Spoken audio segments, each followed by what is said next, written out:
The amount of time we've had to wait for this briefing to kick off.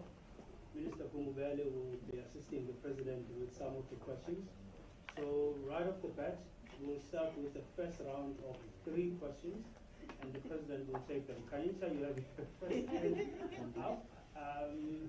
Second hand over there. Third hand over here, Zianda, and I'll come to you. So if you may just please introduce yourselves and the media house you represent, and we can start. Thank you. Thank you very much, Deputy Spokesperson. Thank you, Mr. President, for the opportunity. My name is Colin Hunter. I am from News 24. Mr. President, a very quick question from myself. Has the Hawks reached out to you? You said you were going to respond to an investigation into the incident at your Pala farm.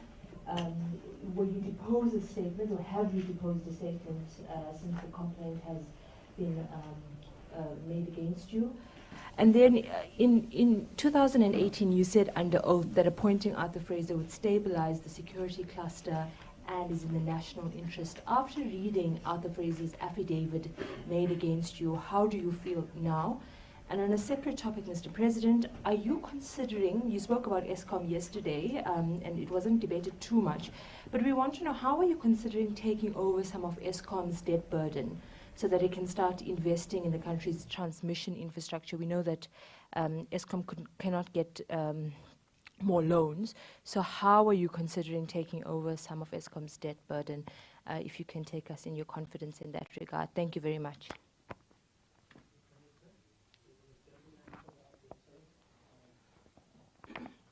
Chris.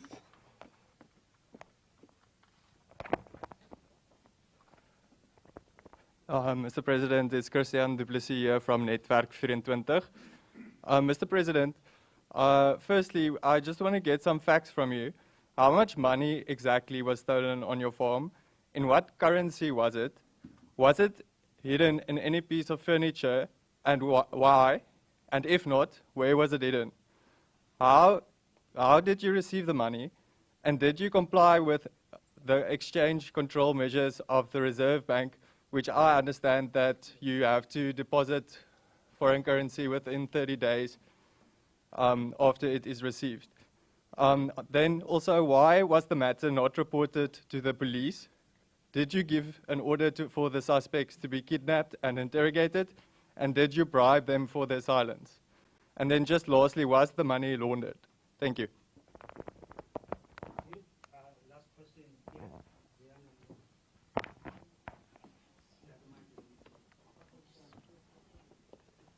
Okay, Zianda from News from Africa. Mr. President, we know you to be someone who is about process, and you've also said that you understand the criticism about you sometimes being seen to be indecisive because of process.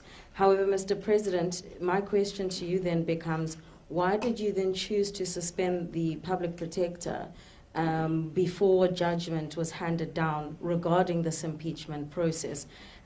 Because it would seem that you did it only after she had indicated that her office would be investigating the Pala farm robbery. And Mr. President, I mean, if you are formally charged for what is now termed as Farmgate, for any wrongdoing or for having contravened any law, will you be stepping aside your political conscience?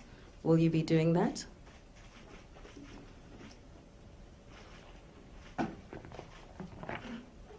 Okay, thank you very much. Mr. President, you may have the first part of your questions. Indeed.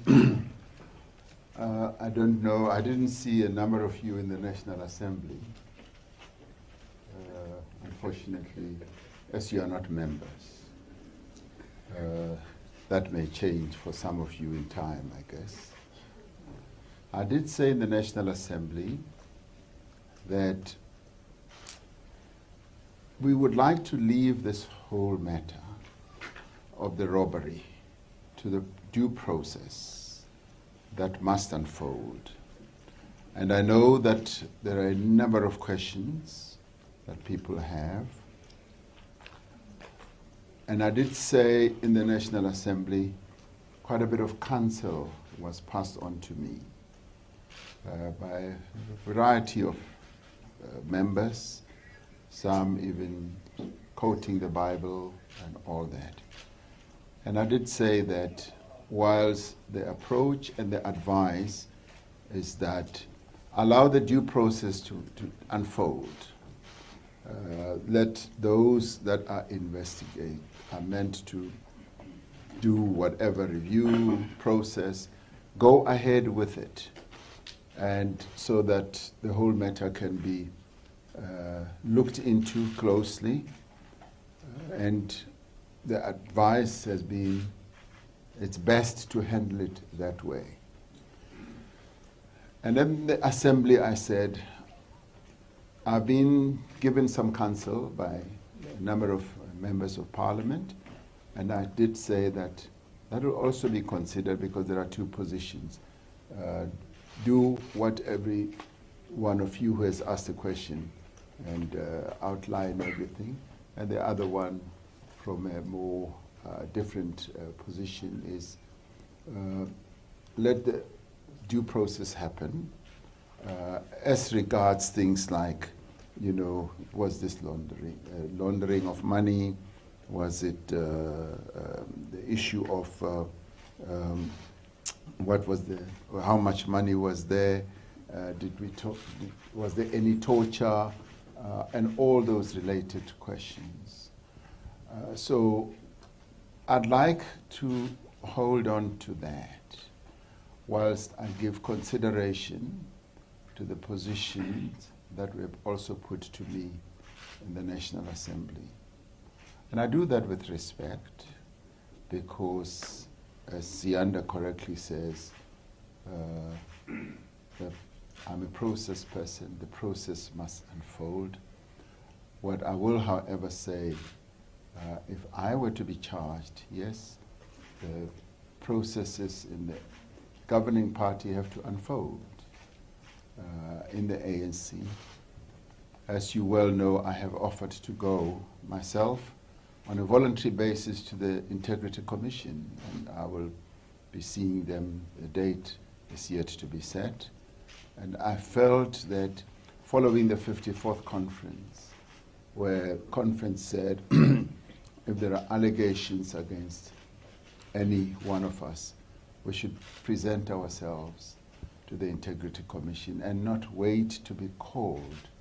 And I have opted not to be called, but to go there up front.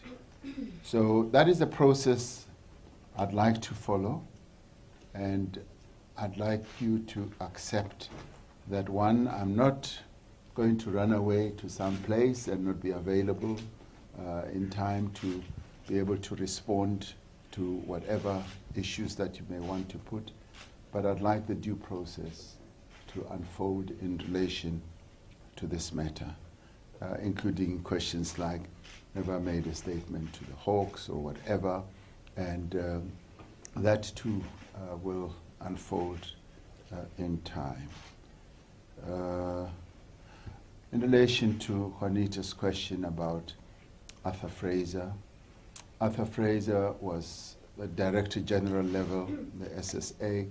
Thereafter, he was transferred to the prisons or corrections, and we still thought that from other points of view that he would be able to make a contribution, and in the end his contract came to an end. I mean, he has done what he has done, and he has the right, as any citizen has, to report criminality if they believe that there has been. So that is the right of our citizens that we all have. With regard to the Eskom dirt burden, this is a dirt that has ballooned to well over 450 billion rand, and it has ballooned because there's just been overpayment for some of the power stations that we've built, and Eskom's expenditure has just been growing by leaps and bounds, and therefore it has had to borrow. I was very encouraged some months ago, and a year or so ago, when the trade union movement tabled a proposal at NEDLAC, a proposal that said that the trade unions through their pension funds would be able to have debt converted into equity, which would then be held by their pension funds. That matter has been in discussion at the PIC level as well as the GPF level, that is the Government Employees Pension Fund. And it's a matter that can still be taken forward. I saw a great deal of merit in the matter, and I didn't really see it as a matter that could collapse government employees' pension funds, because by their very nature, those pension funds are long-term, and they, the employees of the government are the beneficiaries, and not all of them will retire at the same time. So I did see a lot of merit. It is a proposal or proposition that is still on the table. The questions that have been raised by du Plessis fall within the realm of what I said earlier. And Zianda Ngobo's question about the public protector, you did say, what about the public protector? The timing, Mr. President. Oh, the timing. The timing, because, I mean, if you're going to say, Mr. President, that perhaps, the reason why I suspended her, and we know it's your prerogative, was because, the nature of the charges against her required you just to ensure, the sanitization of the office, for lack of a better phrase. Why didn't you do it before? And why didn't you, like the usual process person that you are, at least wait for the judgment to be handed down before suspending her? Because one would assume that you wouldn't have known which way the judgment would go, the one that was handed down this morning in relation to this very impeachment process. Yes, on the timing, we've been dealing with this matter for a considerable amount of time. And in fact, as early as March, we were dealing with it, where after receiving a letter from the Speaker of the National Assembly, I wrote to the Public Protector and said, in terms of Section 1943 of the Constitution, the President has the power to suspend an official, high-ranking official like the Public Protector once there are processes in the National Assembly that have been commenced to remove her. And I said, I'd like you to give me reasons why I shouldn't do so. And that whole process took quite a long time. I'd given her 10 days, and there's been back and forth responses that even went way beyond that 10 days, having started in March.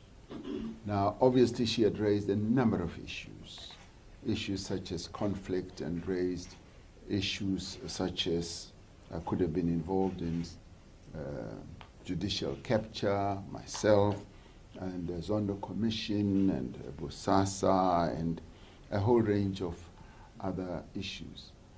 And I took her representations and analyzed each one of them, and wrote back that I thank her for the representations that she has made as to why she shouldn't be suspended.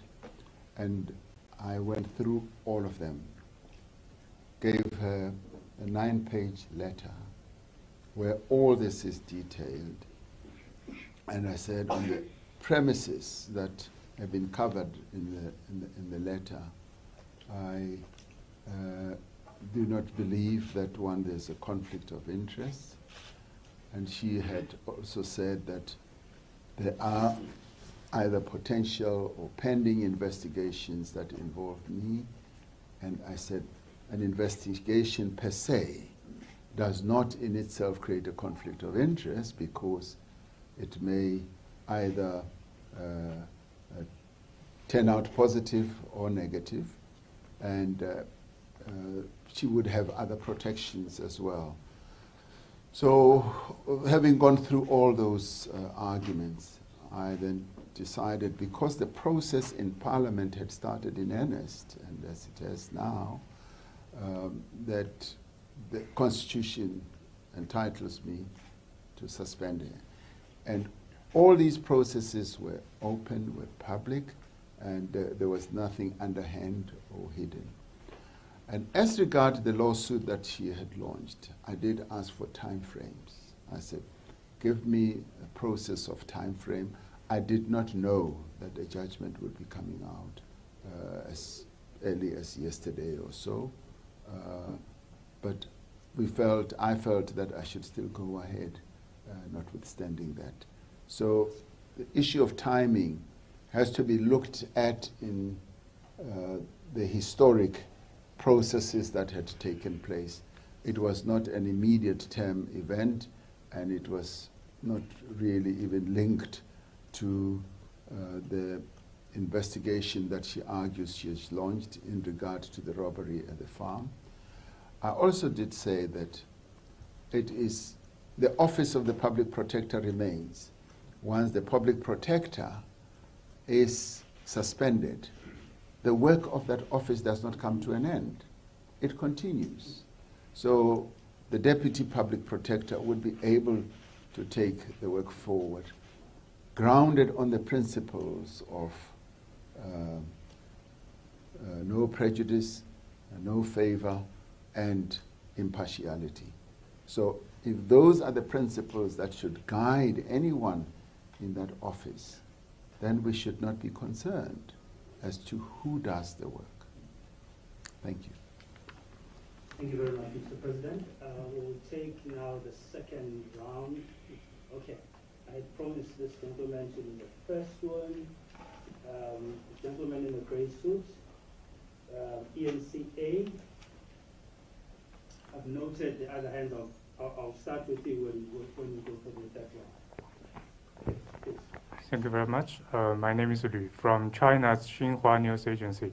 Your Excellency, would you use BRICS partnership to achieve some of the national priorities, and what sectors are you looking at? And what does South Africa want to achieve when you meet with other BRICS leaders later this year at the BRICS Leaders Summit? Thank you very much. Thank you very much. Hi, Mr. President. My name is Ulelani from the SABC.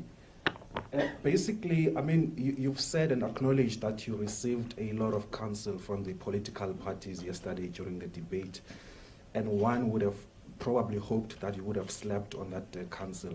But there are just some basic questions that do not warrant for us to go into the merits of the criminal investigation.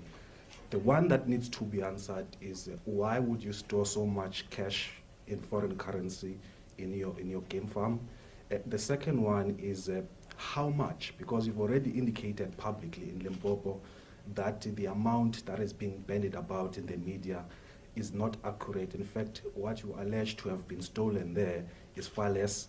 And the third question is, when was this criminal complaint, as you've acknowledged in your reply today, when was the criminal complaint laid and by who? The second counsel that you did receive yesterday was that, as you've said earlier, that you intend to go to the ANC's Integrity Commission to go and explain your side of the story. But equally, ordinary South Africans and South Africa at large are expecting you to take them into confidence around what is now seen or perceived as a suspicious incident. Why do you view the ANC much more important than South Africa in terms of taking them into confidence? And lastly, Mr. President, do you agree with the sentiments by some political parties that you should step aside pending the finalization of this criminal investigation? Because the argument is made that you cannot expect an official from SAPS or from the Hawks to be investigating a sitting president. Thank you. Thank you.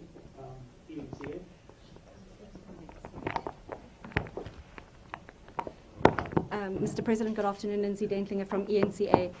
The details of the crime notwithstanding, could you clarify why you would not want South Africans to know that you yourself were a victim of crime? And secondly, the Namibian president this week said he didn't do you any favors in the wake of reports that you might have asked for a diplomatic assistance to keep the crime under wraps. He also said that you have a relationship where you call each other up, you don't speak through aides or any others. Can you clarify whether indeed you did call him at the time and ask him to help keep this under wraps? Thank you. Thank you. Yes.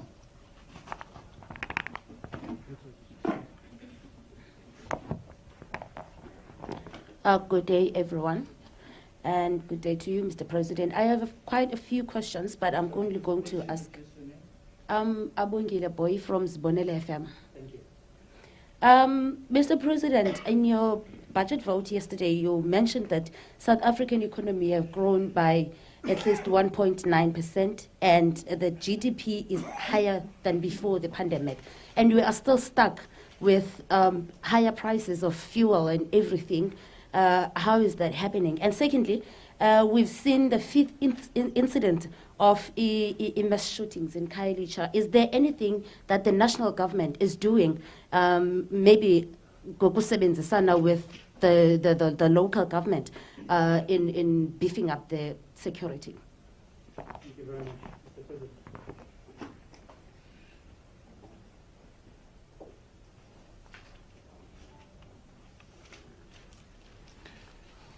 On the question from Xinhua News, would we be looking for partnership in certain parts or aspects or sectors of the economy with other countries? And I would think here you would be referring especially China. Of course, we want to see greater and deeper partnership between South Africa and other countries. And China is a country with which we have a strategic relationship at the highest level, which partnership, a strategic one, was sealed a few years ago and continues intact, and in fact has even strengthened over times, and it spans cooperation in a number of areas. Areas where we want to see greater improvement is in trade relations, in infrastructure development, and basically in helping each other, particularly China, as it is the second largest economy in the world, supporting our whole process of development. And China came in very handy for us as a country during the most dangerous period of COVID, when we didn't have PPEs in large number. We were able to request China. I specifically had a number of engagements with President Xi Jinping, and he was able to open up really wonderful assistance processes, from PPE supply to us, also financial support. But China went beyond that. It was also the one country that assisted the continent. We set up the Africa Medical Supplies platform, and as we set it up, I spoke to President Xi Jinping and asked him to get Chinese companies to participate in this platform. The platform helped to reduce prices a great deal for PPEs in terms of masks, sanitizers, ventilators, and a number of other medical supplies that we got from China. So the cooperation and the partnership has been deep, has been meaningful, has been effective, and has been largely beneficial to us as South Africa and also broadly to our continent. What are we expecting with the forthcoming BRICS summit? We are expecting that that BRICS summit will obviously do a proper survey of the world situation, the geopolitical situation in the world, and be able to look at that through the lens of the BRICS nations and see how best we can continue with our programs of fostering development, fostering a multilateral system in the world that is going to support the advancement and the prosperity of the people of the world. As South Africa, we will also be looking forward to BRICS living up to the commitment that was made to support our vaccination center. As BRICS, we agreed that South Africa would be the home of the vaccination center that was going to be put up. So we would want that to be something that progresses, and also to deepen trade and broaden trade between the BRICS countries.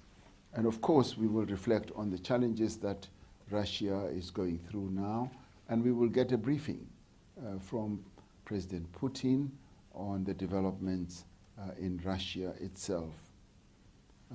Coming to Bulelani, talking about the counsel that I received, and he asked a whole number of questions, knowing very well that those are questions that I said I'm going to be relying on the process that I have spoken about, that there's due process underway. And obviously, Bulelani will always try to sneak in the question under a different title. But I have to say, all these questions are questions that obviously have to do with the process that I have spoken about. Now, you also say that why is the ANC Integrity Commission being put at a much higher level than the people of South Africa? I don't think one should necessarily see it that way. One should see it in a way where the ANC, which is the party that deployed me in the work that I do, has a formal structure, which in terms of the conference that has given me my marching orders in terms of the work I do, I have to go and explain myself to, and I don't think one should look at it as either or type of situation. The one is not much more important than the other. It is just that there is a formalized process that I need to follow, and in time, all that will be put forward. Now, you want to know if I will step aside because there could be a suspicion that I will interfere with the police, I'll interfere with various others. And we have said that we want the police to investigate whatever crime, whether whoever it is against, without any fear, without any favor, and on an impartial basis. And so if I were to say I'm stepping aside on that account, it basically means that I am confirming that I interfere in the investigative processes, which I must say I don't. And if I were to, it would be demeaning to those officials who work in those structures, because it would mean that they are not able to do their work on an independent basis, and it actually just destroys their own confidence because they will always forever be fearing that they may not follow things up properly because so and so is involved. Because we do need to free our various agencies and expect that they will act as fairly as possible. Just like what I said earlier about the public protector, it is the office that really matters. And the individuals who are in the office have to live up to the principles and the values that underpin the work of those structures. So that's what I would be relying on. Question from ENCA, I don't remember who asked it. Why should South Africans not know? Because I was a victim of a crime. It is part and parcel of what I have said about following due process. Similarly, the question of Namibia, I don't know what the president of Namibia said. What is correct is that, yes, the presidents in SADC and elsewhere in Africa, you could say we are on speed dial about various matters that happen in our region. President Geingob and I have known each other for years, and so we speak to each other regularly on a number of matters, security and otherwise and so forth. So the one that you've specifically asked is part of that due process that we were talking about. The question from Abongile Boy, yes, we've seen the GDP growth of 1.9%, and we've also seen 3% growth in fixed investment, which is precisely what any economy would want to rely on for continuing growth. However, as you correctly say, we are seeing higher prices, and the higher prices are given rise to a number of factors that we have no real control over. For instance, the imports that the majority of the imports is fuel price, is fuel. So we are dependent on fuel that we import from other countries. And when the price of oil goes up, which is almost today, I'm told, at $122 a barrel, it basically means that we will feel the effects of it. There was a time, Abongile, when the price of crude oil went to about $140, and we would have seen a price rise at that time. And we obviously forever hope that the price will taper down as the price of oil comes down. And you might recall that the price of oil has come down to as low as $40 per barrel. Now it is at astronomical levels, which is a major concern. That is why government has taken the measures that it has taken to lighten the burden and to take away the effect of the blow of these price increases from the ordinary consumer and drivers.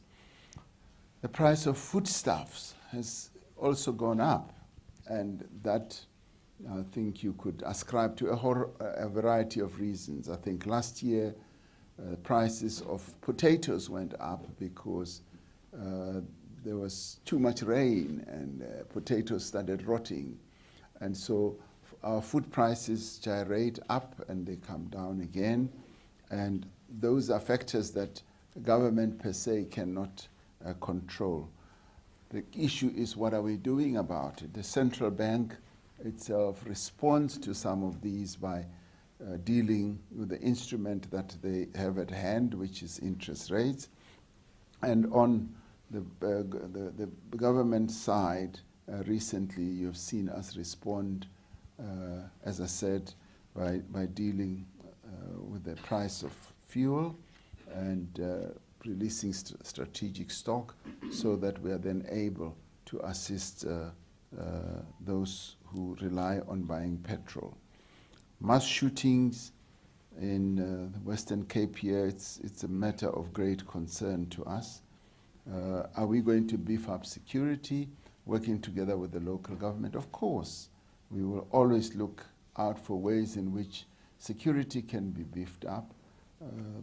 Our focus on security is part of our broader reform processes, where we would like safety for our people, where we would like to reinvigorate structures such as the Community Policing Forum and make our police men and women much more professional, being able to serve the people of our nation with great commitment. Thank you. Thank you, Mr. President. We'll come to you, Madam. The microphone is over there. So Can the colleague please shoot off with the question? Hi, good afternoon, everybody, colleagues and Mr. President. Thank you very much for attending the opportunity to attend this very important briefing today. I'm de Wet. I'm the editor of Business Report. Therefore, Mr. President, my questions are a little bit more business-like. It is regarding the recent ComAir liquidation. I would like to know from you, Mr. President, why is government letting big companies fail because of a lack of funding, but support government firms like South African Airways? So many big firms with thousands of jobs have collapsed as government won't step in. Isn't it an uneven playground and anti-competitive? And then just the last question, how will government ensure that infrastructure is sufficient to support our exports? Thank you very much. Thank you very much. Can we have the mic come down here, please, colleagues? Is it right? Yeah, that should be fine. Okay. Please proceed. Thank you, Mr. President. Linda Insel from Business Day. Just following on the last question, mining companies and obviously the fiscus is losing billions of rand because of the constraints on exports of commodities. Apart from what Transnet is doing, is government taking any action to alleviate the situation? And the second question... Just to repeat. Sorry. Sorry. It's a sign. Trend dry. Okay. No, it's just in relation to the constraints on exports, which is limiting the export of commodities at a time when there's an international boom, depriving the fiscus and mining companies of very much needed funds. So if you could, is government doing anything to alleviate the situation, or are you just leaving it to Transnet? And my second question related to Farmgate, not about the process or nothing about the claims, but your reaction when you read reports about the complaint. How did you feel? Were you shocked or nervous, or maybe you can just elaborate? And then just finally, on the 350 Rand grant, beneficiaries haven't had it for the last 2 months. Is government doing anything to hasten that payment? Thank you. Thank you very much. Can we go over please to according to the topic? Yeah. Good afternoon, Mr. President. Marianne Merton from the Daily Maverick. Quick one. How would you feel about your legacy if your legacy were to be the president who stuffed Forex into sofa cushions? But on a more serious note, with regards to your social compacting negotiations, how are they going? Your budget vote speech yesterday seemed to indicate that things are tense and possibly at a tough moment. I understand no agreements have actually been signed off and sealed, and there is particular concern around the investment levels. While 1.2 trillion investment over 5 years is quite close, these investment levels show that really not anything new is coming in that would be part of a social compact from business side. So investments over and above what is already been counted on. Thank you. Sure. One more question. Gentleman in the black. Thank you so much. Good afternoon, President. My name is Sibonga Shoba. I'm employed by the Sunday Times. Mr. President, this matter is not going to go away. These are very serious allegations that have been made against a man who campaigned on an anti-corruption ticket, who spoke of the new dawn. And right now, it seems as if you are not, some people may reach a conclusion that you are not living up to that promise. And the more you try to avoid it, the more it's going to explode. Because you are not going to respond to our questions related to this matter, maybe I should ask you, Mr. President, what do you say to a South African who now has a president who is being accused of being a potential money launderer, a tax evader, and someone who stuffs money in furniture. What is your message to that South African? And what do you say to them? Okay. Cynical debate about Come. Why are we allowing companies to fail? It's a very good question. And you also then attach to that, we, however, support other companies through various means and all that. That's a very good question. In the end, I think it has to do with the resources, the limited resources that government has, and the ability to be able to support these companies broadly. With state-owned enterprises, we usually just issue guarantees, but of late, we have actually had to sign checks, particularly for SAA and as well as ESCOM. But it raises a very important question. I've seen it happen in other environments, in other countries, where when companies fail, they take a view that's too big to fail, particularly when it happened in the US, and then they just printed money and made sure that the auto companies that were about to fail, the banks that were about to fail, bankrolled. And that bankrolling also meant that these were almost like loans which they had to pay back. And because they are very big and they are big cash generators, some of them have been able to pay back those monies. But you're raising a very important question. In the end, for us, it would depend on whether we have the resources or not to be able to give a level of support to a variety of companies. It also raises the question of the type of role we want to play as the state. Do we want to play a much more activist role and support, say, companies that may either be facing failure, but you could extrapolate and go even further or higher. What we did do with the auto sector was to give the auto sector massive support. And the auto sector has become one of the, if you like, crown jewels of our economic or business capability. We export well-made vehicles to Germany, to the United States, and we even export skills from here. South African workers are sometimes exported to a country like Germany to go and teach the German workers how to make a German car like a Mercedes-Benz. And from an IT perspective, our IT in some of the companies we have, like Mercedes or BMW, is at the cutting edge. And the auto sector came to be what it is because it was supported. And we've therefore attracted many original equipment manufacturers from all over the world. They are here, largely on the back of the support that government has given to those sectors, to that sector.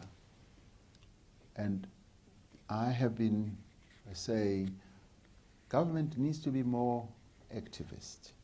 It needs to look at various other sectors that should be supported to retain jobs, to create jobs, and through support measures that could range from either tax holidays, that could range from subsidies, that could also include grants, R&D allowances and all that. We could move to another level of real economic growth. The auto sector sustains more than 170,000 jobs, But more importantly, what it has also yielded for us is the creation of your other components manufacturers. And a number of black players are getting into that sector. So much as one looks at it just as supporting the auto sector, it's all-encompassing, and it supports more broadly. But you're raising an important question, that in the aviation sector we possibly have been supporting maybe 2 or 3, which are state-linked or state-owned. Could there have been a need to look beyond that? It's a question that we've got to look at. It is always not a good thing for companies to collapse and lead to the destruction of jobs. We need to retain jobs as much as we can. I've been saying to my colleagues that we need to be more industry focused as government, look at every industry and know every industry in a microscopic way, and know what moves and shakes particular industries. And we should not just be at the top level. We should almost be like analysts who will know how every industry functions and be able to compare not only continentally but globally, and look at how each one works so that we can understand what the challenges and the needs of each type of sector that we've got in our economy.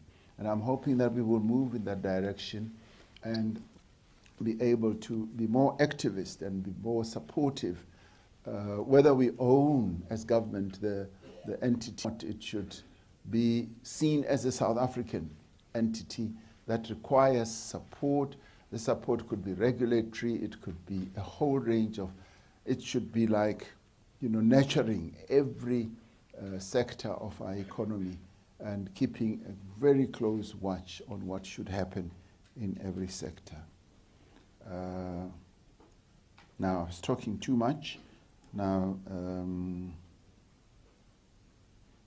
I wrote here sufficient support. The other part of your question was? Infrastructure, yes, I think, yeah. Infrastructure support, particularly for our export-driven industries. This is what we are focusing our reforms on. When Treasury came up with a paper on network industries and urged us to foster reforms around that, we then set up the Vulindlela operation, which is joint with Treasury and the Presidency.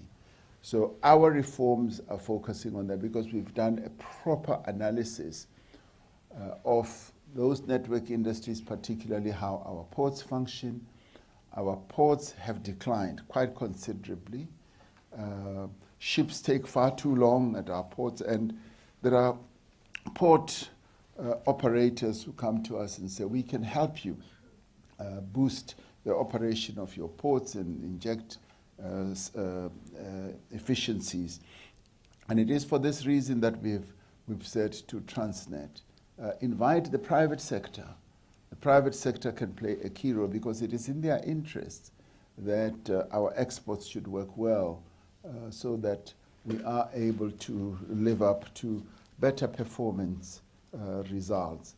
I mean, you look at Richards Bay. Richards Bay is a very good example where Transnet would have been the sole operator of the coal port. In the end, the industry got together, helped to build that port, the export terminal rather, and it is a cooperation between the public sector and the private sector that has created a world-class coal terminal for our country. And it is in this that we see great cooperation between the public sector and the private sector. So that's why Transnet is now going to give concessions to a number of companies. I think right now they've allowed up to 16 such companies, and a number of them are willing to go in with great investments. It could be the dry port, it could be the vegetable one or whatever, or terminal, And that, I think, is going to boost and get rid of the incapacity that has embedded itself in this whole process. And I think I've answered what I thought was your next question. I was writing so quickly, you talked too quickly as well. It was you who said, no, it was someone else who said, was I shocked when I got this,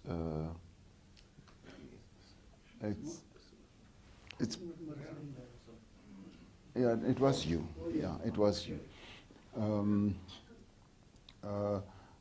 Well, when it all came out, I mean, yes, of course, you say, what is this? But then again, it is part of that whole process when we will want to allow the process to unfold so that we're then able to respond more broadly. On the 350, the grant, you asked a specific question. I just wrote 350. Yes, the hiccups in the administration of the grants, so for April and May, the people haven't been paid the 350. So what's happening on that front? Thank you. There were problems, and let me say, when this whole 350 grant started, I quite got involved with the officials and was very concerned right at the beginning and kept asking them, how are we going to be able to pay this amount? And they said, President, we're working with a number of service providers, and in the end we might have to do it ourselves, and it really concerned me at the time. And then the application started coming through. It was 6 million at the time, and I kept asking, will we be able to pay? They said, President, we are able to pay. We've inaugurated a new system. From scratch, we will be able to pay. People who have cell phones will do this and that. They'll get the number and so forth. That seemed to work flawlessly. And people some of them needed to have bank accounts. Some of them could get the money through their phones or something like that. Now, with the second iteration, when we were no longer under COVID regulations, we found that we needed now to do it in a new way, where we would largely bring in the banks, bring in the post office and a post bank, and that started the delays that have ensued. I've now been given a report that they're going to start paying next week. This coming week, the payments will be done. And there will be backdating because our people have been relying on this. Wherever I have gone throughout the country, people talk about this 350 as they see it as a great assistance intervention. And I think you had also raised issues about the constraints of the ports, and I hope with my earlier answer I did cover that as well. Marianne raises the issue of the legacy. Marianne, it is part of what we have to deal with. It's an issue that will be addressed as this whole due process unfolds. Yes, the social compact process continues, and I'm glad to say that the various parties are crunching down, looking at how we can drive the process to arrive at a compact, and if not a complete wholesome compact, because the other view is that maybe I gave them too short a time. 100 days may well have been too short, much as we've said it is working days. So there is a lot of pressure. And one of the reasons why one put it at 100 days was to exert pressure on the key role players, that the country wants to move, and you are the key role players, get on with it and arrive at a compact. So they are due to report to me, and I will see what comes out of that report. Bilaterals are being held, and of course there are challenges. Challenges because all social partners obviously have the issues they want to be addressed, and those are issues that have to be arrived at. And the investment levels, that some of the investment commitments are not new. I don't know what that means, because does newness mean some of the investors are not putting up new factories? And of course, if that is the case, that is a great benefit. But some of them are basically saying to us, we're going to invest X billion amount of money. We're putting up a new line of making new cars, different cars, and it's going to lead to employment. It will work on the infrastructure that we have, and we are going to build a new car that we are going to export while we continue with the line that we have. The other day I went to Corobrick, the brick makers, and they had committed to investing $1 billion and more. And when I got there to open their factory, they said, President, that is our old factory. The money that we committed has built this new factory, but it's linked to the old one. And we're now going to revamp the old one, and we will have 2 factories. And both of them are going to produce more product, and we are going to employ more workers. So to me, that's neither here nor there, as long as the money is invested. When companies invest more money, what usually follows in my little knowledge of the business world is that when you invest, usually jobs follow that type of investment. So people get stuck with, is this new money going into new investment or same old investment? I think we should not, be focusing so much on that. We should focus on, is new money coming in? When new money comes in, jobs follow. And it has a multiplier effect. And once jobs are created, other multiplier effects follow. Livelihoods are improved, either more tax, VAT, or otherwise. And so the multiplier effect becomes quite handsome. Shoba asks, these questions will not go away. I'm not living up to my promise. We did say that the due process also needs to be observed. The counsel that one got in the National Assembly, as I said in the National Assembly, and you not being a member means that you did not hear it, is that will be given consideration. And yes, of course, the people of South Africa are entitled to know that their president is, one, going to follow due process, and that's, Shoba, what many people are saying. They say, President, follow due process, let this matter be looked into until its logical conclusion, and we are certain that once all that is done, things will be straightened out or will come out. I've been talking too much, but there you are. Thank you, Mr. President. We'll take one more round of questions. Yes. So you may proceed, sir, followed by the gentleman here and the gentleman there. There's no second bite. We still have other colleagues to cover. Good afternoon, Mr. President. Paul Vecchiato from Bloomberg. Your administration's cornerstone has been confidence with the private sector. The 1 trillion rand target is almost met and so on. With the issues around your office and Farmgate and so on, how are you going to reassure that the business community that they should continue to have confidence and that the reforms that your administration has instituted, such as the unbundling of Eskom, will continue? There'll be, you'll see that through. And then secondly, on BRICS, the BRICS summit coming up, would South Africa be in support of proposals to enlarge BRICS? And there have been proposals that apparently Argentina and Nigeria should be included in BRICS. Would you support the application of those two countries? Thank you.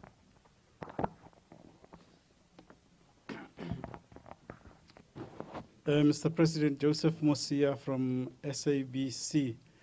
Mr. President, are you worried in any way that, without going into the merits of the issue, that it's actually going to taint your fight against corruption, and that there are these kinds of allegations? Because you said yesterday those who benefited from state capture are going to do, are resorting to dirty tricks and all that. Do you think this particular issue could be linked to that? And on the issue of the cost of living of South Africans, I'm reading quite a worrying trend that people are struggling to cope. Do you think that the measures that are in place at the moment are adequate? Because many people, while they are not getting, while employment is not rising at fast enough levels, I know you said you were happy with the way it's going, but people are actually in reality suffering at the present. Is government going to do anything more than what is being done now just to alleviate people's lives and livelihoods in the country?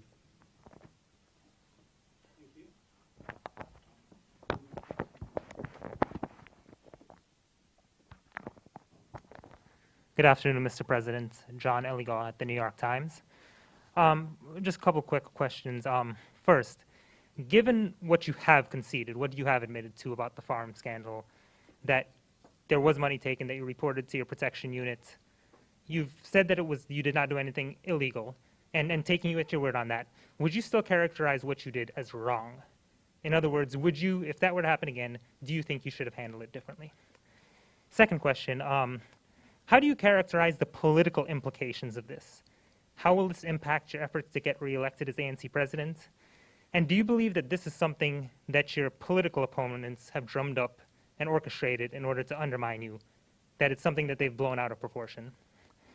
And the final question, as you know, your Home Affairs Minister is currently, has an operation in Deep Sloot to address the immigration issue in South Africa. And what's been going on the ground there, is, as I'm sure you know, is they've been sending out immigration officers who've been stopping any and everyone, some of them South Africans, asking for ID, and if you don't have it, you can get detained, even if you're South African, unless you produce ID or can prove that you're here legally. Is this method of dealing with illegal immigration, is that in line with your philosophy of how South Africa should be addressing the immigration challenge? Thank you.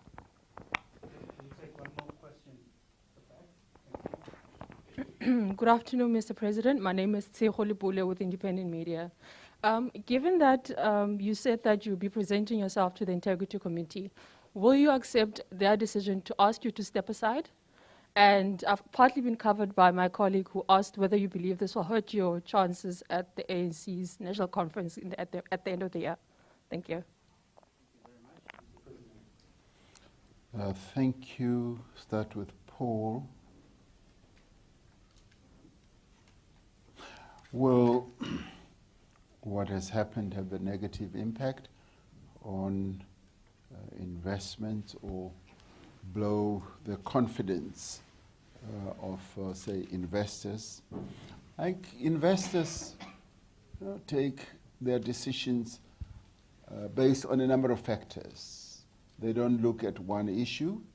They look at a whole range of issues, country risk, infrastructure issues, the regulatory environment, and a whole gamut of issues.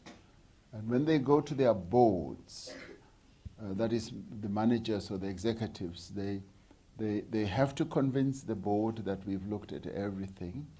And no doubt, you know, issues like how the governance processes in the country work, how the political situation and climate is and all that.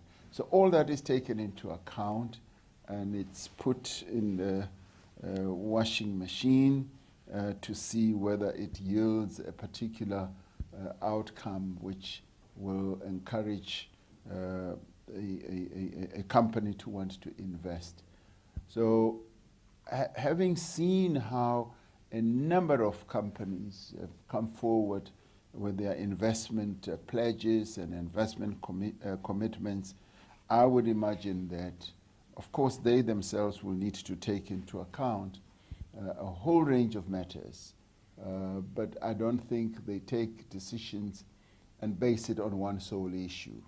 So the one issue, yes, has to be considered together with many other issues.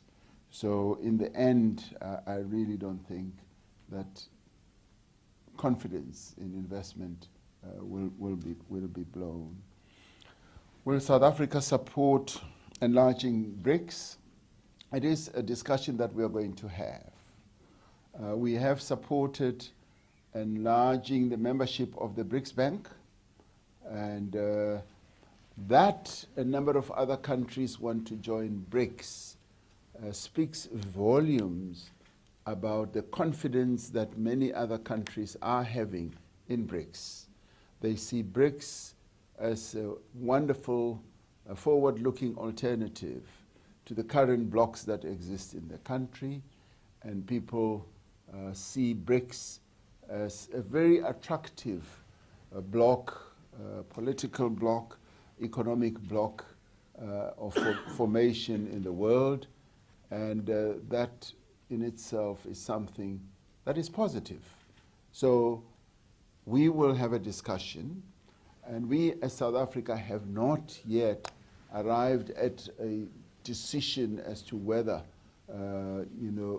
other members should be welcomed. And I think one should look at the admission of other members in BRICS Bank as a wonderful stepping stone that could take us somewhere else. So I find that BRICS is becoming attractive, notwithstanding the very challenging times that the world is going through right now. Joseph asks whether this will not taint our fight against corruption. Could this be seen as being linked to, either the state capture process? I really don't think so. But then again, that is a matter that needs to be discussed as part of the whole process. The fight against corruption is so important, and we need to stay focused, because the corruption that we are dealing with is corruption that in the end diminishes the prospects of ordinary people to get services from government, where money is stolen from taxpayers, where money is stolen from government entities to further individuals' nests. So that is what I believe we cannot weaken our resolve on. Cost of living, are the measures adequate? Joseph, the government supports 46% of South Africa's population every month through social grants.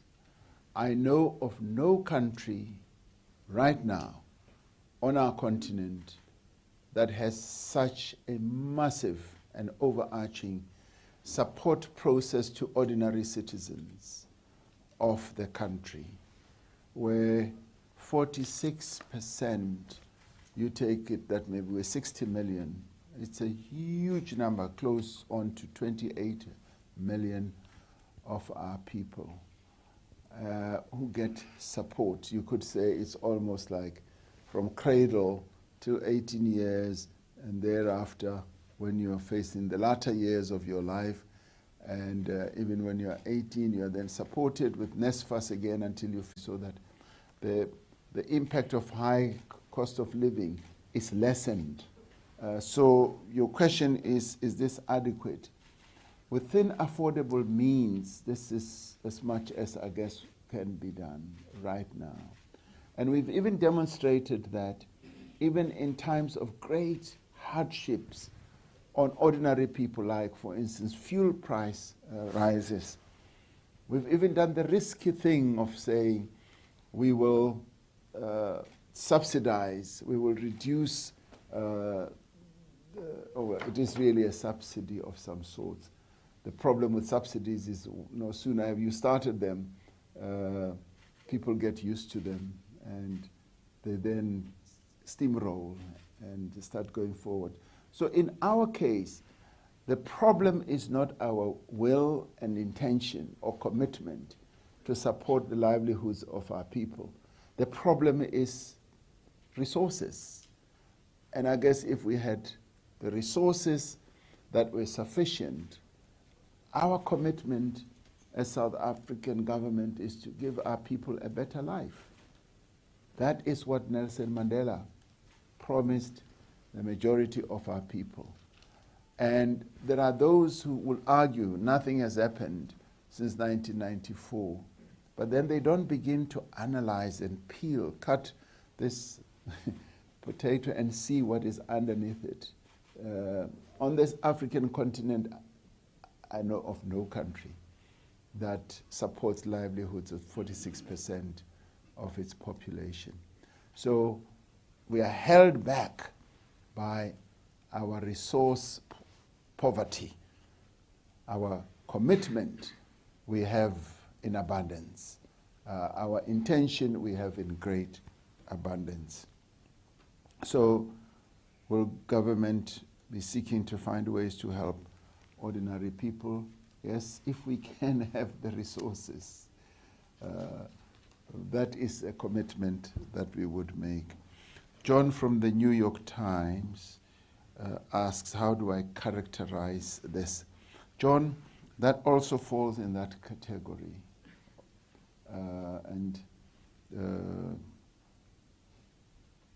Almost said something else about the way New York Times raises questions, but you're raising a very sharp question. How do I characterize this? We should be able to address this as part of the whole due process. ANC conference, will opponents not capitalize on this and so forth? That, to me, is part of the whole process of looking at this. The Diepsloot. Diepsloot has been a particular challenge to us. Our people in Diepsloot are the one who cried out and said there are illegal immigrants who have come in and they have been participating in spades of criminality and so forth. So this was a deeply felt sentiment amongst ordinary South Africans. And what I really liked with what they were saying, we are not opposed to those from foreign lands living amongst us. And in fact, we welcome them. They live with us, but we want people who live with us to be documented, to be permitted to be here, because they have seen spades of criminality amongst what they saw as people who are not documented. Now, clearly, the law does allow, and I checked this with the minister, the law does allow a police official to stop anyone. I could also be stopped and ask for my identification. That's what the law allows. And at one stage when it happened, and I was asked by the media that this is what is happening, and they were even asking people, what is the elbow called in one of our local languages? I was incensed. I was literally incensed because I said that is a profiling that we don't want to see or hear about, because that takes us back to apartheid days.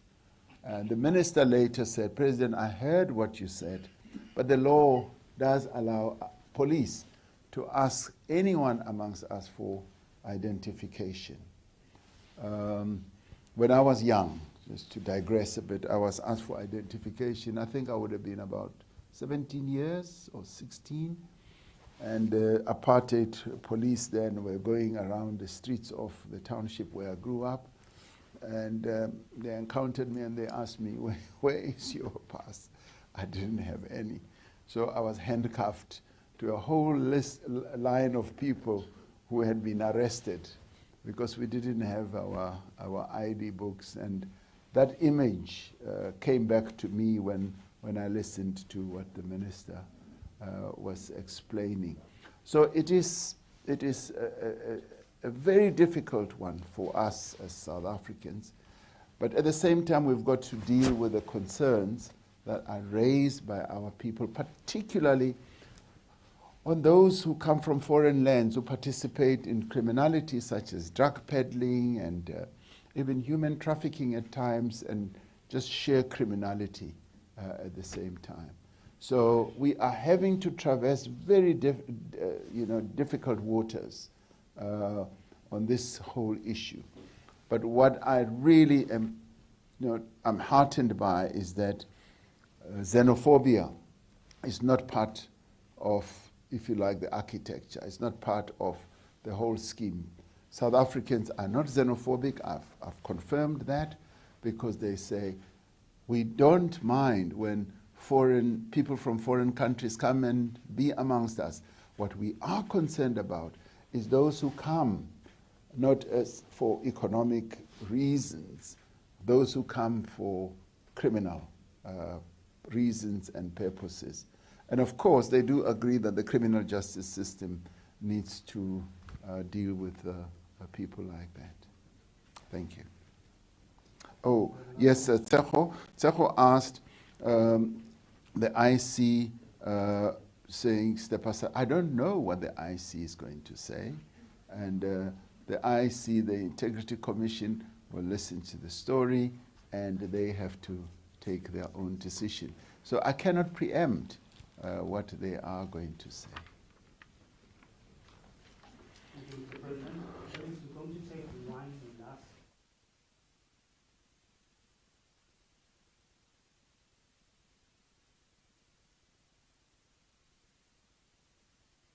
Please bear with me, but we'll take this last round and give it to colleagues who have not had an opportunity to pose questions. There's a question over there.